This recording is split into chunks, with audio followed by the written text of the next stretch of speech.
Hola, ¿qué tal, maestros y maestras? Muy buenas tardes. Sean bienvenidos todos ustedes a esta nueva emisión de el martes con el grupo Loga, en este mes dedicado a las buenas prácticas.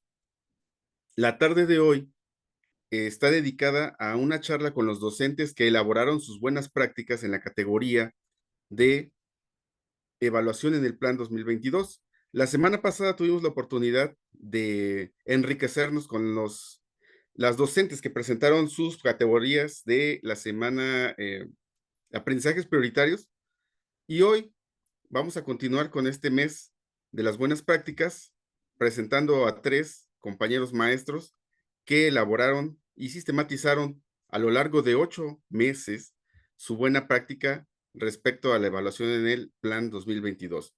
Como todos sabemos, la nueva escuela mexicana exige un cambio de paradigma con relación a la evaluación y sabemos que los maestros del país lo estamos llevando a cabo. El día de hoy tenemos a tres ponentes: la maestra Azalia Griselda Martínez Hinojosa, que es docente de educación superior en el estado de Tamaulipas. Ella labora en la Escuela Normal Urbana Cuauhtémoc. Ella nos presenta el texto denominado La calificación como un complemento de la evaluación formativa en la nueva escuela mexicana. Sea bienvenida, maestra, muy buenas tardes. Hola, hola, buenas tardes. También tenemos con nosotros a la maestra María del Carmen Mendoza Díaz.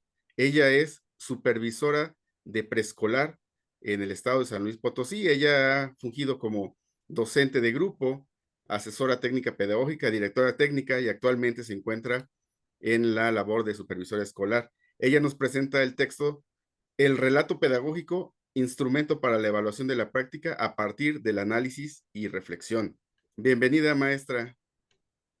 Buenas tardes, muchas gracias. También está con nosotros esta tarde el maestro Luis Eduardo García Medel. Él es docente de educación secundaria en el estado de Tlaxcala. Actualmente labora en telesecundaria. Él presenta el documento denominado La evaluación formativa como vía para robustecer habilidades en telesecundaria. Todas estas buenas prácticas que van a escuchar hoy están dentro del libro de buenas prácticas 2024 que se presentó en el mes de mayo y que ustedes pueden consultar. Más adelante se los vamos a compartir en el chat. Para dar inicio con esta presentación de los temas, vamos a dar paso a la maestra Azalia Griselda Martínez para que nos hable de su buena práctica. Maestra, está usted en el uso del micrófono. Gracias, gracias. ¿Ya pueden ver mi presentación? Ahorita la voy a hacer Sí, grande. maestra.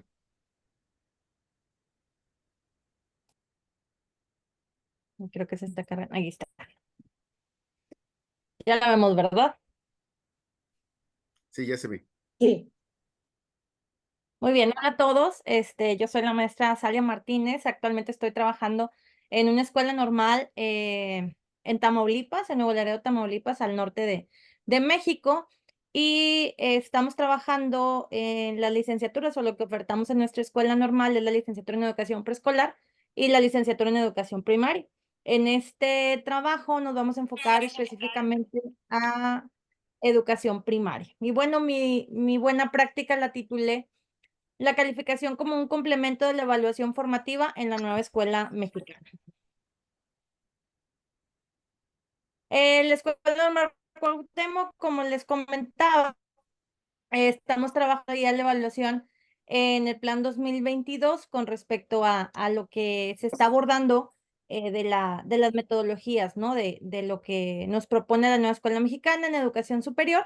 Y para este trabajo trabajamos en tercero y quinto semestre en un primer momento y en un segundo momento fue en cuarto semestre de la licenciatura en Educación Primaria.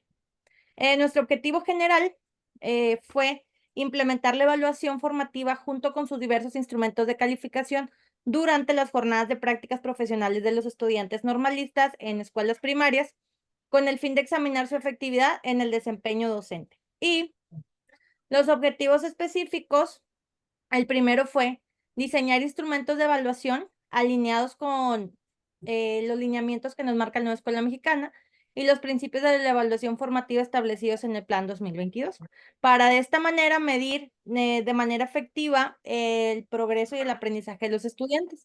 Asimismo, implementamos estos instrumentos de evaluación en las escuelas de práctica, es decir, en las escuelas primarias donde asistían nuestros alumnos a practicar, con el propósito obviamente de recopilar diversos datos, ¿no? Sobre el rendimiento de los estudiantes. Y una de las cosas primordiales o la finalidad era emitir calificaciones fundamentadas. ¿Por qué? Porque en un principio los alumnos de hecho no emitían calificaciones como tales, solamente registraban los trabajos de los niños. Esta buena práctica surge justamente en el curso de probabilidad y estadística, en intervención didáctico-pedagógica y trabajo docente de tercer semestre. Aquí los alumnos no le veían el sentido a la evaluación, es decir, una de mis estudiantes nada más me decía, es que ¿para qué?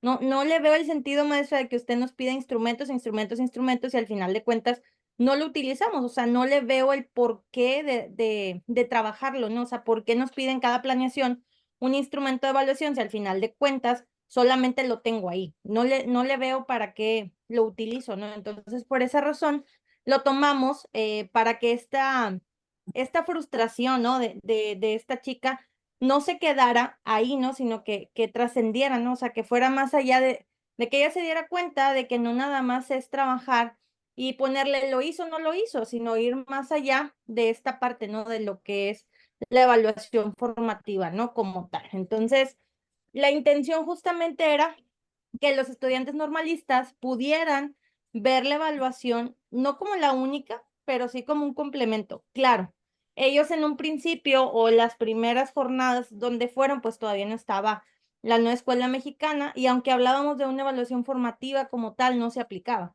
Entonces, la intención era justamente que vieran la finalidad, ¿no? de la evaluación formativa.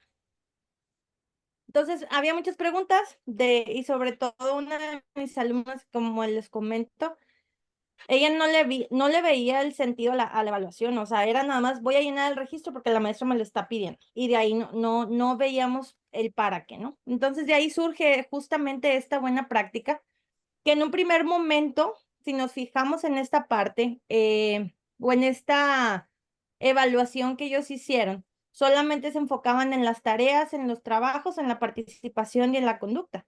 Es decir, en realidad no había una evaluación formativa como tal. Era una evaluación tradicionalista donde ellos solo se centraban en estos aspectos que al final de cuentas no nos decían qué tanto había aprendido ese estudiante, ¿no? O sea, simplemente es, lo voy a hacer por hacer.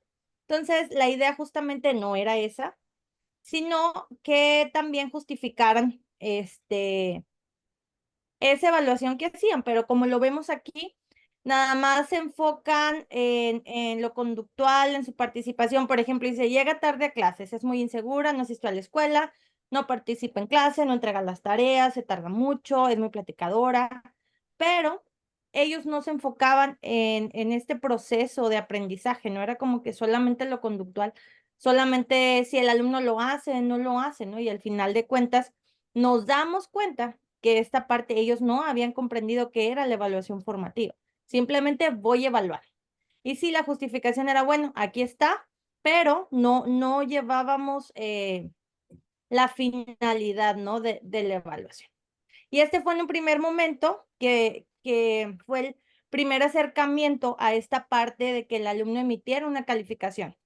Ellos iban a 2 semanas de práctica y la tarea fue justamente evaluar esas 2 jornadas de práctica para que le entregara a su maestro titular cuál había sido el promedio de sus estudiantes, porque también hubo comentarios, no muchos, pero sí de los docentes titulares, de bueno, pues es que no sé cómo los evaluó, no sé qué trabajos puso, no tengo un registro de, entonces por esa razón también se les solicitó esta actividad para que ellos pudieran, junto con su maestro titular, trabajar.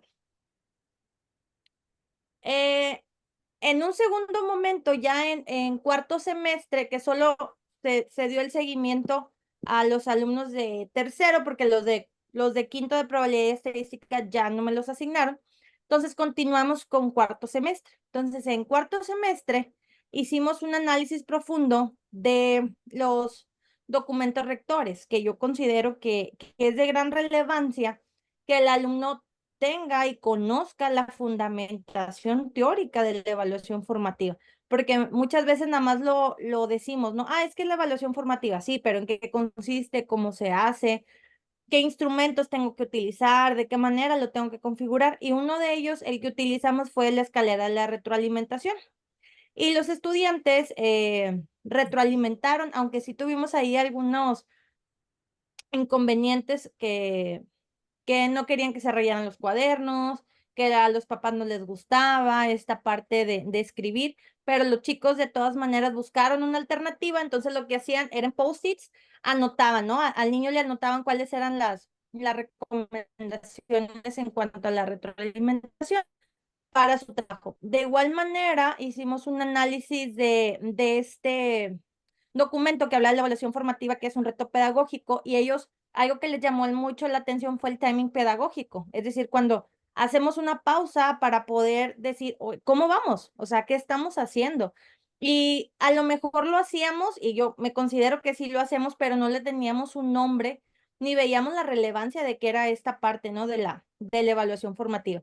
Y de igual manera trabajamos un libro sin recetas para el maestro y la maestra, donde de igual forma nos manejan justamente esta parte de la calificación como un complemento, es decir, la calificación no lo es todo. Entonces, en esta parte evaluamos este criterio que mandan a la evaluación o la calificación, perdón, como un complemento, porque a veces los alumnos solo se enfocaban, es que tiene un 8, es que tiene un 6, es que tiene un 5, sí, pero debes de saber que es un complemento a lo que tú estás viendo en el salón de clases.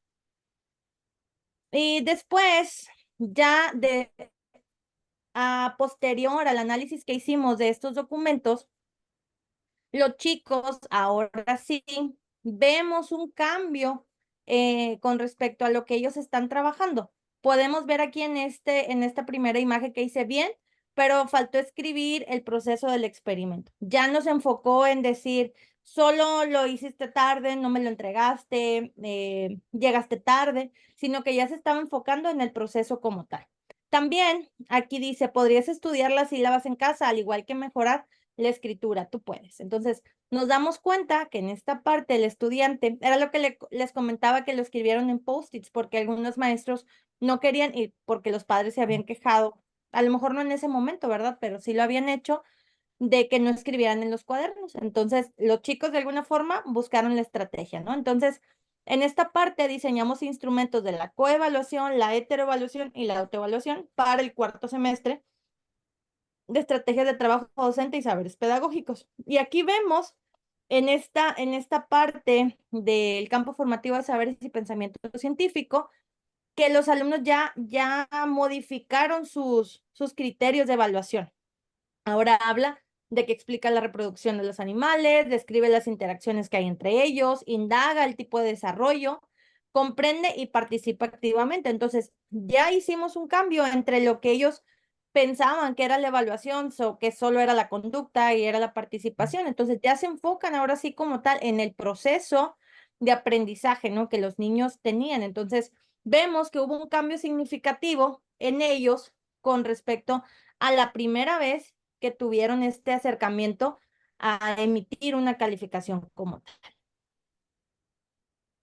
Y bueno, cerrando ya un poco en esta parte, hablamos en un primer momento de implementar los instrumentos de evaluación en las escuelas de prácticas. Como les comentaba en un primer momento, solo sí hacían, o sea, sí ponían y sí aplicaban los instrumentos de evaluación, pero eran solo por cumplir. No les veían la finalidad de estos instrumentos. Como yo les decía, cuando tú ya estés frente a grupo, tú vas a ser el responsable de emitir una calificación y vas a tener que justificar ante el padre de familia por qué todas las calificaciones, un 5, un 6, un 8, un 10, un 9. Entonces tú tienes que aprender a implementar y a emitir una calificación. Y fíjense que hoy, estuvimos en 2 exámenes profesionales y justamente una de las muchachas comentaba eso, que no implementaban o ellos no emitían una calificación como tal. Entonces, creo que vamos por buen camino y debemos de seguir aplicando esta buena práctica con los chicos para que ellos se vayan acostumbrando a esta parte de emitir una calificación. El segundo es emitir las calificaciones, pero fundamentadas, es decir, no nada más lo voy a hacer por hacerlo y no lo voy a hacer lo que yo creo, sino voy a ver lo que dice la teoría para aplicarla correctamente, porque creo que uno de nuestros errores justamente es ese. Yo pienso que es el conductismo, yo pienso que es el constructivismo, yo pienso que es el aprendizaje en servicio, yo pienso que es saber si pensamiento científico, ¿no? O yo pienso que es la indagación, pero necesitamos realmente saber cuál es esa teoría. Realizar evaluaciones continuas, para que ellos se vayan acostumbrando, ¿no? A esta parte de que es un siempre, no nada más es, voy a emitir la calificación al final del proceso, ¿no? O al final del trimestre, no, sino que todos los días nosotros evaluamos. Y la última recomendación justamente es mantenernos actualizados, utilizar los documentos rectores para nosotros poder fundamentar esta parte del trabajo, ¿no? No nada más hacerlo por hacerlo, sino que ellos sepan y conozcan esta parte de la teoría porque es la que nos va a guiar para no tener esas creencias de que, es que lo que yo estoy haciendo se llama evaluación formativa, pero realmente la teoría dice que eso es evaluación formativa, realmente los pasos que está siguiendo es la evaluación formativa, ¿no? Entonces, por eso yo recomiendo que nos mantengamos actualizados con respecto al uso de los documentos rectores, que son justamente los que nos proporciona la Secretaría de Educación Pública y que obviamente podemos trabajar con otros autores, pero pues es recomendable utilizar los que nos propone nuestra misma secretaría. Y de mi parte es todo, les dejo mi correo por si hay algo que podamos platicar por ahí y les agradezco mucho su atención y también este espacio para poder compartir nuestras buenas prácticas. Muchas gracias, maestra. Como se dan cuenta, bueno, desde la escuela formadora de docentes, en este caso la maestra que labora en una escuela normal, está tratando de implementar todo lo que requiere el Plan 2022. Y ella nos habla, bueno, de que la evaluación es un proceso sistemático, de que está centrado en el aprendizaje y que además se lleva a cargo a lo largo de todo este proceso y que tiene como finalidad valorar el logro de los estudiantes, no el cumplimiento, sino lo que van aprendiendo, ¿no? Y cómo a lo largo de todo el proceso vamos obteniendo información de su desempeño. Ahora, como segundo participante, tenemos a la maestra María del Carmen Mendoza Díaz. Ella es supervisora de Jardín de Niños de San Luis Potosí y nos presenta su buena práctica titulada El relato pedagógico, instrumento para la evaluación de la práctica a partir del análisis y reflexión. Adelante, maestra, la escuchamos. Muchas gracias, profesor.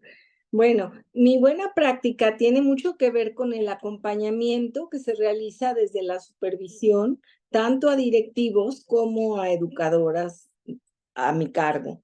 Es muy importante que desde su trabajo de planeación ellas empiecen a reflexionar sobre lo que están haciendo, empiecen a autoevaluarse y empiecen a darse cuenta cómo están realizando su práctica. Entonces, el relato pedagógico es un instrumento que nos ayuda para hacerlo. Y entonces, bueno, empezamos a trabajar con relatos pedagógicos que las educadoras realizaban. Fue desde como que aprender a hacer los relatos. Fue una parte complicada porque no es fácil hacer un relato, pero bueno, lo hacíamos de manera muy sencilla. ¿Qué propósitos teníamos con esta práctica? Era lograr que las educadoras escriban los relatos de su práctica y en ellos aspectos que consideran importantes, cómo son los logros, las dificultades, cómo fue su intervención, qué tipo de consignas daban, cómo las entendían los niños y qué avances se iban dando en el aprendizaje y las limitantes que ellas iban observando. Otro de los propósitos era promover la comprensión de la evaluación formativa. El realizar una evaluación formativa no es sencillo. Entonces, teníamos que trabajar en esa parte, pero desde la práctica docente. ¿Cómo es que la educadora rescata los logros de los niños? ¿Cómo es que rescata los aprendizajes? ¿Cómo es que la maestra va fortaleciendo y retroalimentando esas áreas de oportunidad que ella detecta? Y entonces el que los vaya escribiendo nos ayudaba al análisis y a la reflexión de la práctica posterior a que ella lo realizaba en estas visitas de acompañamiento que se realizaban. Y también, bueno, de manera indirecta, avanzar en la apropiación del programa, porque tuvimos que investigar sobre cómo son las metodologías sociocríticas, cómo se aplicaban. Por ahí leímos algunos libros en referencia a estas metodologías. También en cuanto a la evaluación formativa y a los instrumentos y herramientas, como es el diario de trabajo, que es el diario de trabajo de la educadora, que es una herramienta que nos cuesta mucho trabajar. Y bueno, el acompañamiento que se dio fue muy cercano, por eso hablo de relación tutora. En esta relación tutora con directivos y docentes, se trata de realizar desde supervisión una atención muy personal hacia las maestras, conocer cómo es su trabajo, cuáles son sus áreas de oportunidad, qué necesidades ellas tienen y promover el interés para que ellas mejoren su práctica. También ir motivándolas a través de reconocer sus logros, evitar juicios como decirles esto no te salió, está mal, ese tipo de cosas no estaban permitidas. Y también motivar continuamente el aprendizaje tanto de la maestra como el que promueve hacia sus alumnos. Ahora, ¿cuáles son los puntos claves de esta práctica? Bueno, ya lo comenté, uno de ellos es el acompañamiento, que es fundamental. Otro es la relación tutora, es la manera como la supervisión se acerca a la directora o a la maestra para fortalecer su práctica. Esto se hacía a través de visitas de asesoría y acompañamiento que eran muy frecuentes en esta escuela, pero que no eran situaciones incómodas, eran unas situaciones agradables porque las maestras ya estaban esperando que yo asistiera y cuando yo por algo no podía asistir, pues me preguntaban, maestra, ¿qué pasó? La estuvimos esperando, ahora no va a venir. Entonces, bueno, ¿qué pasó con esto? Aprendimos a trabajar las metodologías sociocríticas, aprendimos a diseñar proyectos y a realizar una planificación más centrada en el aprendizaje.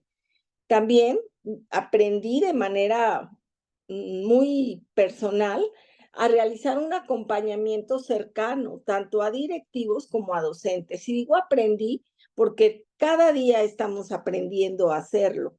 Y a partir de estas acciones, bueno, pues realizamos un análisis y reflexión de la práctica, tanto la directora como tanto las directoras como las educadoras y yo también.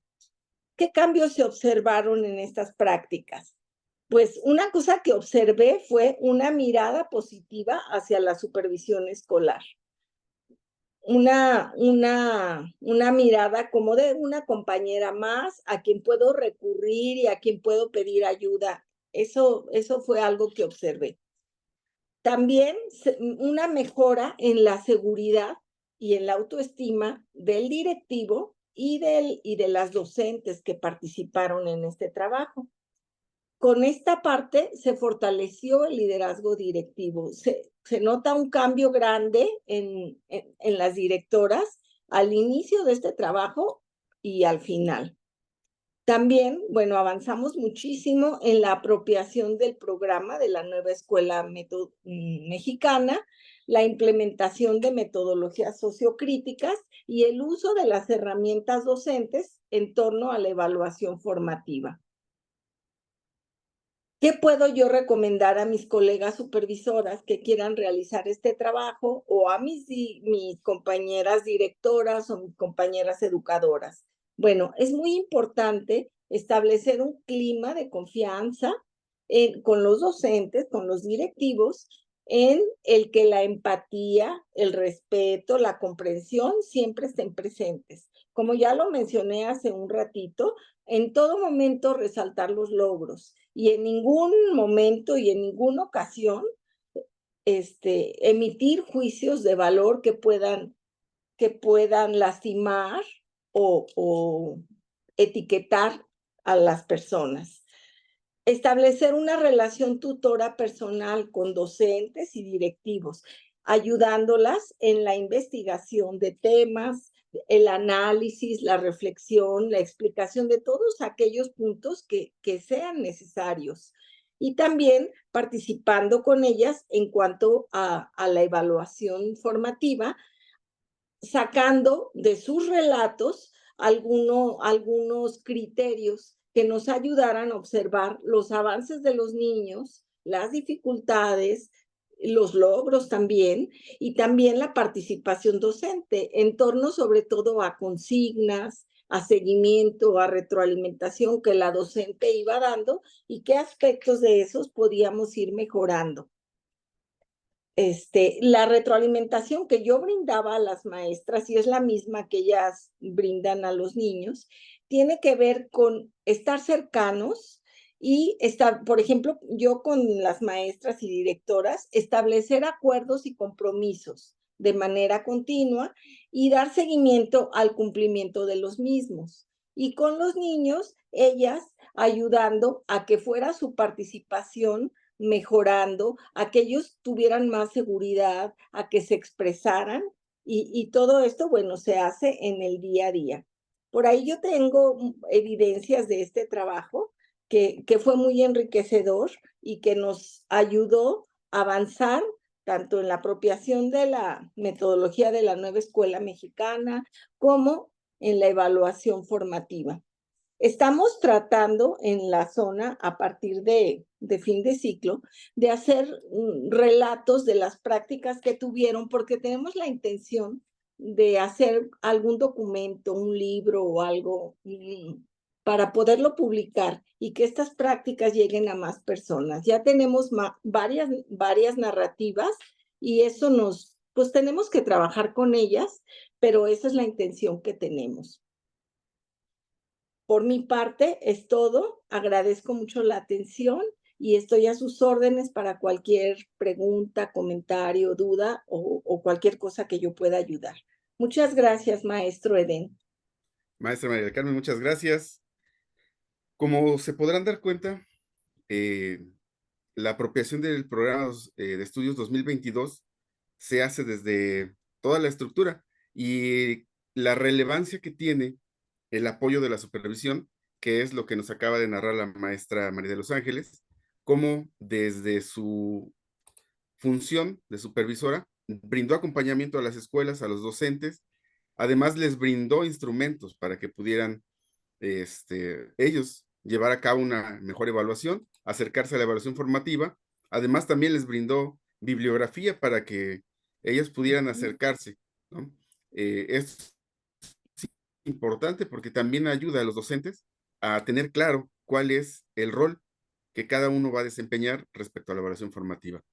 Muchas gracias. Les recuerdo también que el chat está abierto por si quieren hacer alguna pregunta a los docentes que hoy participan y en unos momentos más tendremos espacio abierto para que ellos les amplíen un poco de información. A continuación, el maestro Luis Eduardo García Medel, él es docente de telesecundaria en el estado de Tlaxcala. Él participa con el texto La evaluación formativa como vía para robustecer habilidades en telesecundaria. Adelante, maestro. Muchas gracias.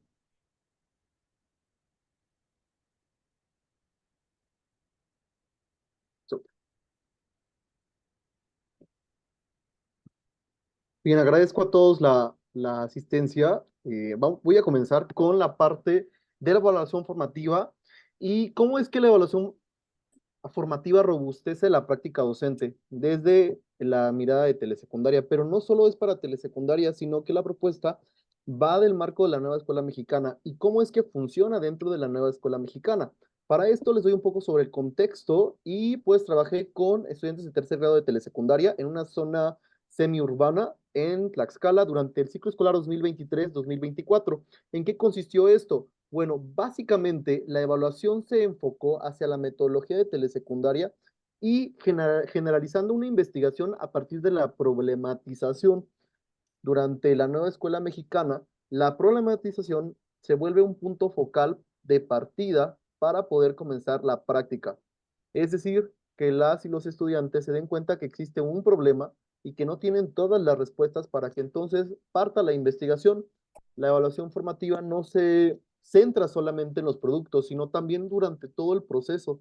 Es decir, cómo lo voy a hacer, cómo tengo que resolver, eh, qué realizaré para explicarlo, cómo voy a fortalecer la intención de este problema y es importante que siempre que trabajemos dentro de nuestras planeaciones y en este caso hacia la nueva escuela mexicana, nuestros estudiantes conozcan el producto desde el inicio, porque esto permite generar una idea de cómo voy a elaborar el proyecto. Por ejemplo, cuando nosotros les damos la idea a los estudiantes y a las estudiantes de decirles, vamos a realizar un periódico mural, pero este periódico va a ser libre totalmente. O vamos a elaborar una infografía, pero esta infografía debe de ser grande, ¿no? Entonces, generas expectativas hacia las y los estudiantes de cómo ellos y ellas quisieran realizar su producto.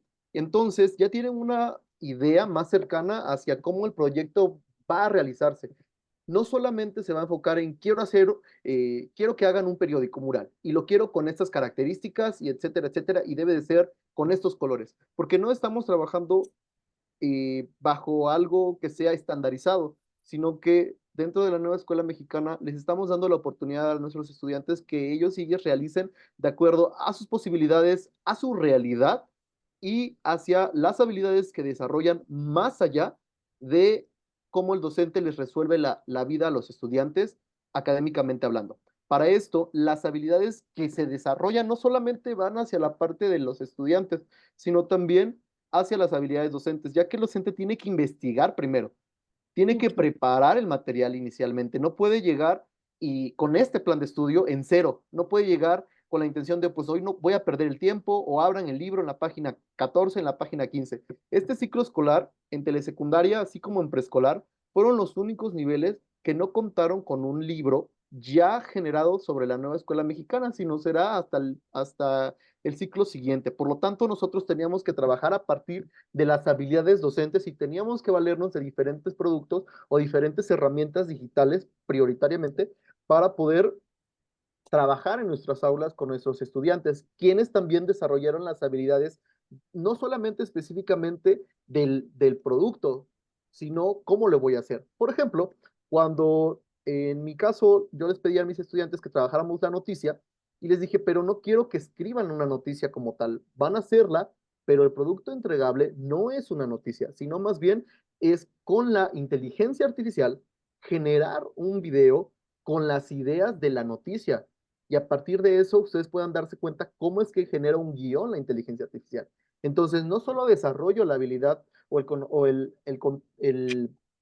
contenido del periódico, sino que le apuesto hacia otras herramientas digitales que ya existen dentro de nuestra realidad y de nuestro contexto. También las habilidades que se desarrollan es la responsabilidad y liderazgo. Cuando trabajan por equipo, pues es muy difícil y todos los que estamos aquí a lo mejor hemos trabajado en equipo o hemos tenido estudiantes con los que les hemos dicho que que tendrán que trabajar en equipo y nos damos cuenta que es muy difícil porque las relaciones humanas suelen ser complicadas. Sin embargo, también esto genera liderazgo porque pues siempre nos damos cuenta que hay uno o dos estudiantes que empiezan a sobresalir y tienen esa habilidad desarrollada, o quizá no teníamos el concepto de que tuvieran la habilidad desarrollada, pero lo logran hacer al momento de encontrarse frente a una problemática y una situación que tienen que resolver. Tengo algunos ejemplos de productos, como pueden ver en el lado izquierdo, es una estudiante que realizó una infografía justamente sobre Corea del Sur. Ellos tenían que hacer una infografía y tenían que resolver la manera de presentarlo. No hay un estandarizado de lo quiero con estas medidas y lo quiero con ciertas cosas, sino que debe de cumplir unas características, claro, que debe de tener una infografía. Sin embargo, la parte creativa va más allá cuando nuestros estudiantes los dejamos ir. Como en el caso de preescolar, cuando nuestros estudiantes deciden hacer ciertas actividades, pues bueno, ellos nos dan ideas.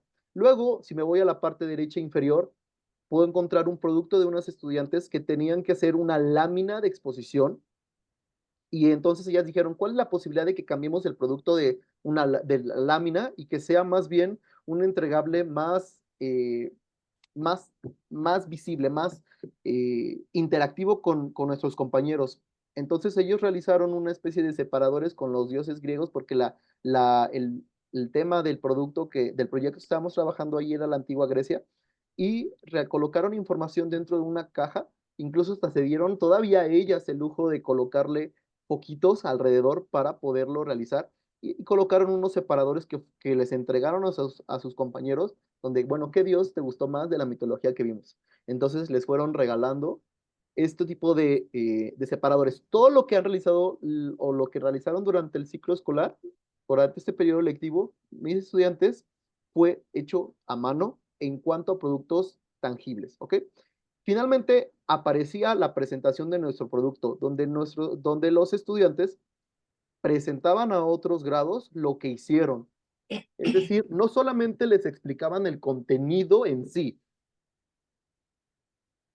qué aprendí, sino también se fueron te explico el contenido per se, pero también te puedo explicar por qué decidí hacerlo así. Y tú me puedes hacer preguntas sobre tanto el contenido, pero la explicación de cómo es que se me ocurrió hacerlo así, cómo es que lo entregué. Y bueno, llega un momento donde todo esto es muy padre, pero hay que comunicar los logros, que es lo que estaba explicando. Para esto, los estudiantes realizaron presentaciones durante todo el ciclo escolar, fueron demasiadas presentaciones para que ellos fueran practicando también el habla. Y entonces no estoy solamente desarrollando el contenido, sino también la presentación, porque a veces queremos que nuestros estudiantes expongan y presenten trabajos a lo último, pero no desarrollé durante todo el ciclo escolar o el semestre o el fragmento que yo tengo de tiempo lectivo con mis estudiantes esa habilidad. Entonces, dentro de la nueva escuela mexicana, da la oportunidad de que pueda hacerlo, porque no tenemos un contenido que me esté correteando, sino que yo puedo juntar contenidos a partir de un proyecto. Por lo tanto, las estudiantes y los estudiantes también explicaban el contenido y el desarrollo del proyecto, cómo lo realizaron, qué tenían que hacer. Si tienen que cumplir ciertas características de lo que estamos viendo, si estamos viendo un periódico, si estamos viendo una nota informativa, si vimos un poemario, debe de cumplir con las características de tal, pero pueden desarrollar otras habilidades que complementen lo que se requiere para realizarlo. Y bueno, viene algo que es el cierre en cuanto a los proyectos, donde te das cuenta que la evaluación formativa no solamente genera una valoración del producto, sino también habilidades.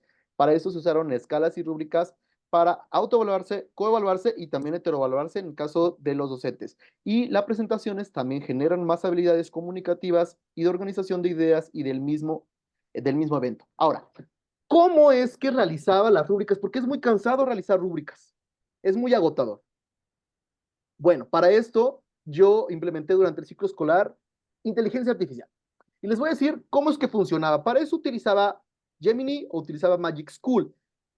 Tengo aquí un ejemplo del lado derecho inferior donde puedes darte cuenta de una rúbrica elaborada por una inteligencia artificial. Sin embargo, me voy a permitir compartir también la interfaz de la inteligencia artificial. Es una inteligencia artificial que es dedicada a docentes, ¿ok?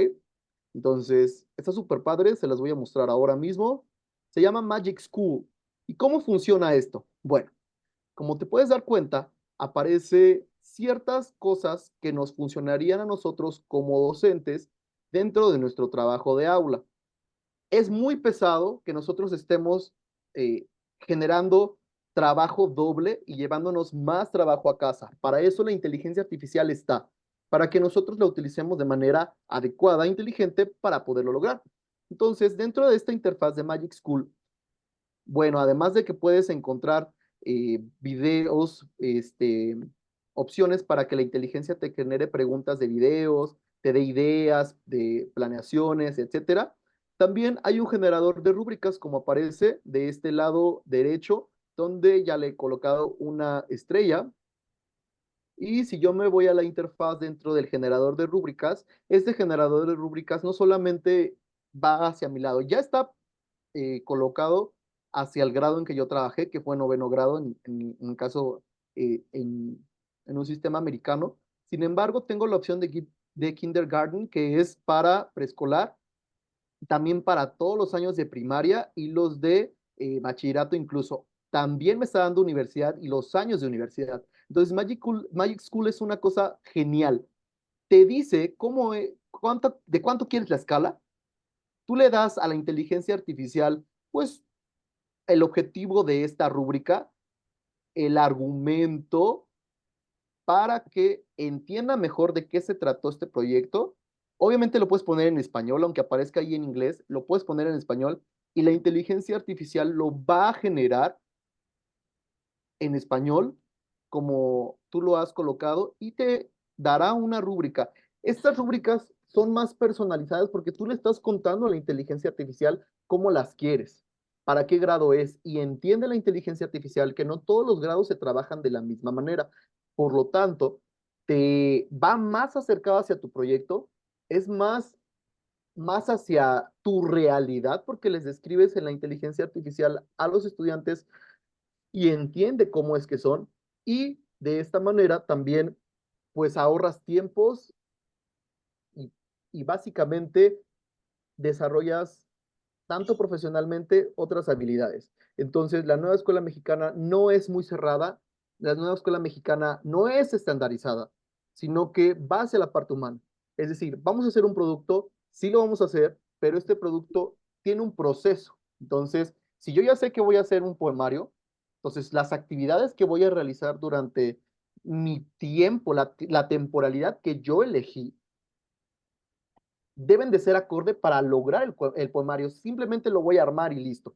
Y cuando yo tengo que generar una rúbrica, puedo valerme de este tipo de herramientas o de inteligencias artificiales que son pensadas para escuelas, que son básicamente pues un ahorro hacia el docente en cuanto a planificar, en pensar en cómo le voy a hacer, porque pues nosotros también somos humanos y entendemos la parte del cansancio. Sin embargo, considero que podemos nosotros incluir a la inteligencia artificial. Esta es especialmente para escuelas y pues si tienen la oportunidad de revisar la interfaz, es que va a ser una cosa preciosa para todos ustedes, ¿ok? Y obviamente pues les ahorrará tiempo, mucho tiempo, que es lo que queremos, ¿no? Ahora, si yo continúo con la parte de esta presentación, te, te podrás dar cuenta que yo tengo colocado un ejemplo de una rúbrica generada por inteligencia artificial. Yo le he dado esta rúbrica, la creó Google con Gemini, y he colocado una rúbrica para una coevaluación de un periódico mural de tercer grado de secundaria, ¿ok? He colocado mis especificaciones previo a que realice la inteligencia artificial la rúbrica y lo pueda dar.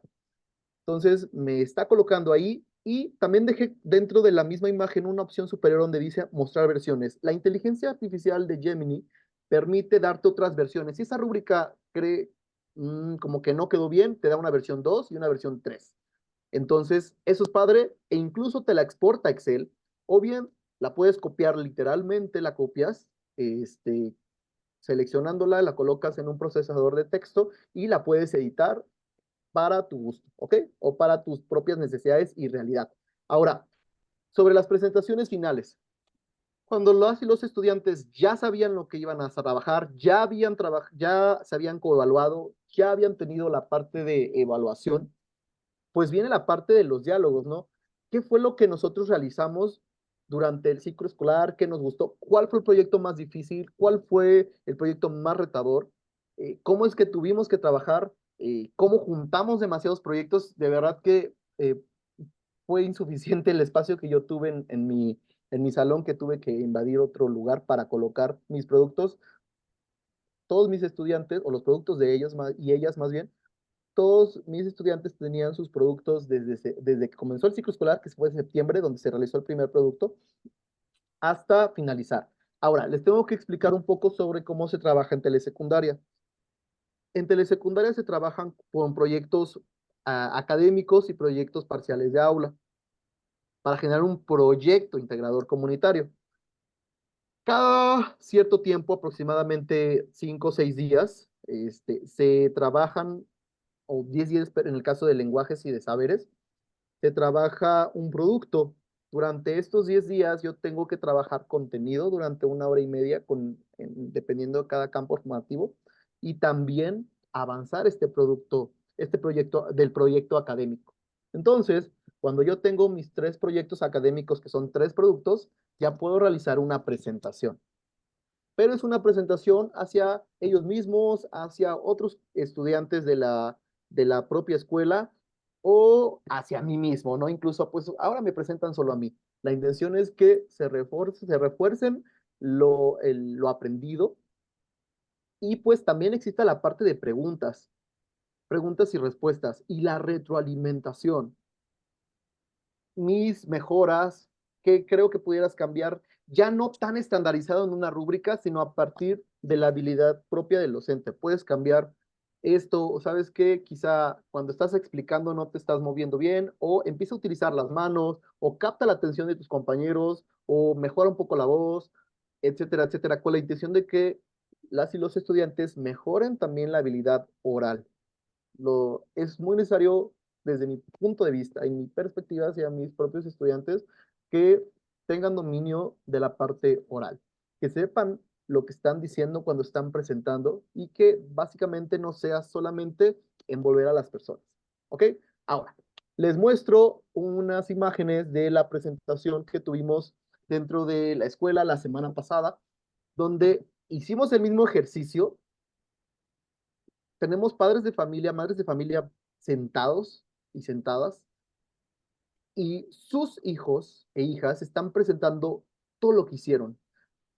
De verdad era impresionante la cantidad de proyectos que se realizaron durante el ciclo escolar, y, y están presentando personalizadamente a los padres y madres de familia. Antes de que ellos llegaran, yo les sugerí a los familiares, a las familias, que cuestionaran a sus hijos, no solamente se sentaran o se enfocaran a ser espectadores, sino que también participaran y generaran preguntas. A ver, pero aquí, ¿cómo lo hiciste? Y esto no lo entendí. ¿Y con qué intención? Bueno, mis estudiantes no tenían previsto eso, que se les hicieran preguntas por parte de sus familias. Esto quiere decir que no preparas y predispones a los estudiantes, y no se vuelve una práctica preparada, sino más bien natural de lo que ocurrió. Porque nosotros podemos decir, vamos a hacer una presentación de lo aprendido, pero vamos a ensayar. Entonces, ¿por qué tengo que ensayar algo que se supone que desarrollé durante todo el ciclo escolar? La evaluación formativa en la nueva escuela mexicana permite eso, que los estudiantes, las estudiantes tengan prácticas durante todo el periodo lectivo para poder trabajar en una presentación final donde muestran todo lo que realizaron, y ellos y ellas pueden decir, durante el ciclo escolar el proyecto integrador comunitario se basó en la lectura y en la oratoria. Entonces, la trabajamos sin que fuera algo forzado, sin que fuera algo planeado de ahora vamos a ver oratoria, y oratoria consiste en que tú te pares y que hables bien y que te vistas bien. No, la oratoria en sí es que tú lo demuestres sin que lo tengas que explicar, porque entonces la habilidad está desarrollada. Yo puedo decir, yo sé manejar un carro, y siempre lo estoy diciendo, pero al momento de hacerlo no lo puedo hacer. Entonces, una cosa es la parte teórica y otra cosa es la parte práctica. Y creo que dentro de la nueva escuela mexicana se dio mucho la oportunidad de que nuestros estudiantes trabajaran con la parte práctica y la parte teórica al mismo tiempo. Y que una presentación de proyectos dejó de ser una presentación o una demostración de lo aprendido, sino a una presentación de proyectos de todo lo que realizaron durante el ciclo escolar y se hiciera más personalizada, porque cuando estábamos acostumbrados a que quizá eran unas especies de exposiciones, llegaban a las escuelas, los padres se sentaban, los hijos se exponían y terminaba y vámonos. Ya no funciona así. Eso es una práctica que tiene que cambiar, porque la nueva escuela mexicana ya no está trabajando de esta manera. Nosotros también tenemos que cambiar como docentes. No podemos seguir estando trabajando de la misma forma que hemos trabajado en años anteriores. Ya no se puede hacer. Tenemos que desarrollar habilidades en nuestros estudiantes. Nosotros como docentes tenemos que cambiar la forma en que estamos trabajando y las futuras generaciones de docentes también lo tienen que empezar a hacer, porque son quienes van a inyectar la energía al sistema educativo nacional, porque no han conocido otras prácticas docentes, así como cuando nosotros entramos al sistema educativo nacional y trabajábamos, llegamos con otras ideas y se trabajaban de otras formas y ahora nos está tocando volver a cambiar. Es importante que reconozcamos que dentro de la nueva escuela mexicana no solamente estamos enfocados en el contenido, sino en las habilidades humanas. Necesitamos tener estudiantes que sean capaces de explicar, que sean capaces de tomar decisiones, capaces de tener esa libertad de poder decidir cómo hacer ciertas cosas y dejar de resolver la vida de nuestros estudiantes en cuanto a cómo lo queremos, porque entonces no es al gusto de ellos, sino al gusto de nosotros. Si con frecuencia estamos diciendo que el centro de todo el sistema educativo son nuestros estudiantes y son el eje más importante, porque no los tomamos en cuenta al momento de tomar decisiones para planear. Decimos, es que son los personajes más importantes, pero yo planeo a mi gusto, pero tiene que ser esto a mi gusto, o el producto es a mi gusto, no al de ellos, ni al de ellos. Decimos que valen, pero al momento de planear ya no valen. Entonces tenemos Maestro, que cambiar esa práctica. le solicito que haga su cierre, por favor. Y la intención de esto es romper las viejas prácticas que nosotros tenemos dentro de nuestra escuela. La invitación es para que reflexionemos sobre cómo estamos trabajando y que podamos mejorar nuestra, nuestros proyectos en la nueva escuela mexicana. Gracias, muchas gracias, maestro Luis.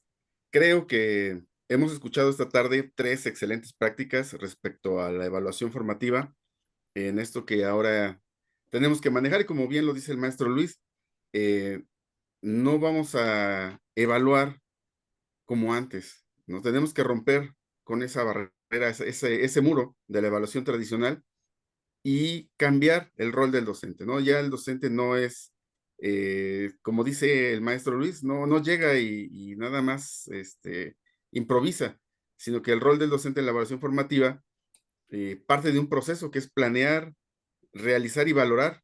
Entonces, va más allá. Además, también tenemos que evaluar el desempeño de los alumnos, no solamente un producto, sino que vamos a evaluar lo que aprende, pero por medio de la demostración de habilidades, actitudes y valores en los proyectos.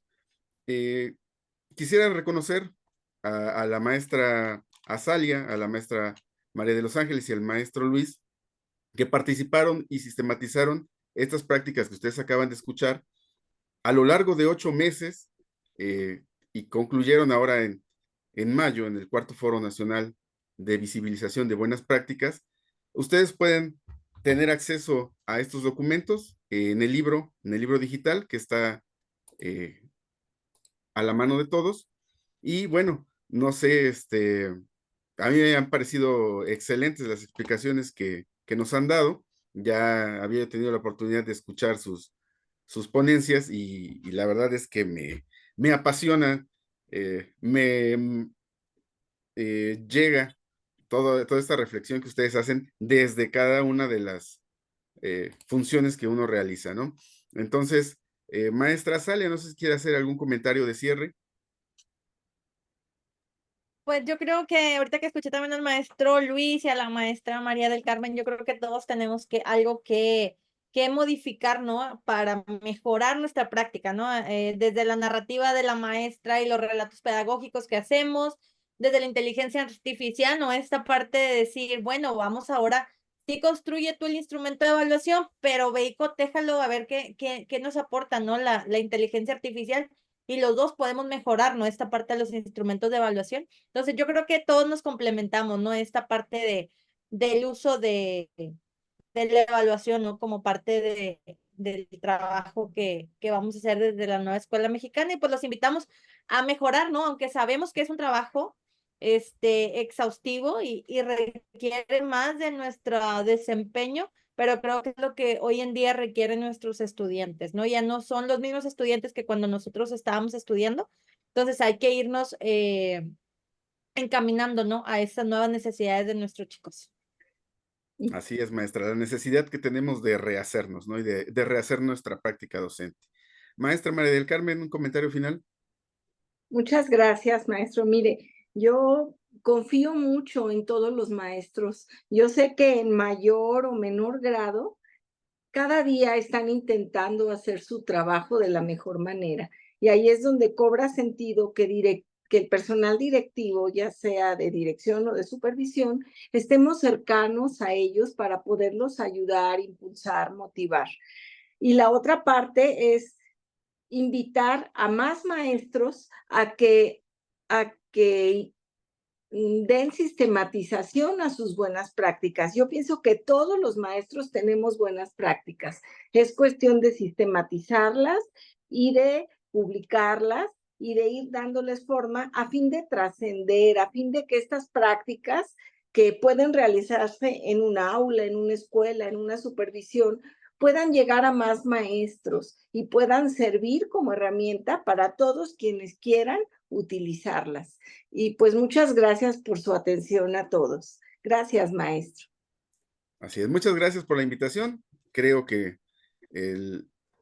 queda claro, ¿no? Que en todos los rincones del país estamos haciendo algo por nuestros alumnos, por nuestros estudiantes, por apropiarnos de la nueva escuela mexicana y por darle sentido a todo esto. Maestro Luis, un comentario final.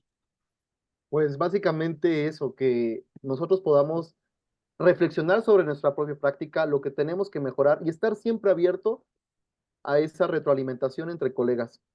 Creo que cuando nosotros entendemos que la parte humilde, profesionalmente hablando, es certera y recibimos comentarios de los demás, es para mejorar. No hay que tomar las cosas personales. Yo creo que podemos cambiar muchas prácticas y estar abiertos efectivamente, ¿no? Y la gran responsabilidad que existe para las futuras generaciones, para quienes formamos docentes, la verdad es que creo que sí es un súper reto que ellos y ellas puedan mejorar. Son el futuro de México, nosotros ya estamos en el momento top y ellos son el futuro, ellos y ellas, para cambiar el sistema educativo nacional en cuanto a las prácticas docentes.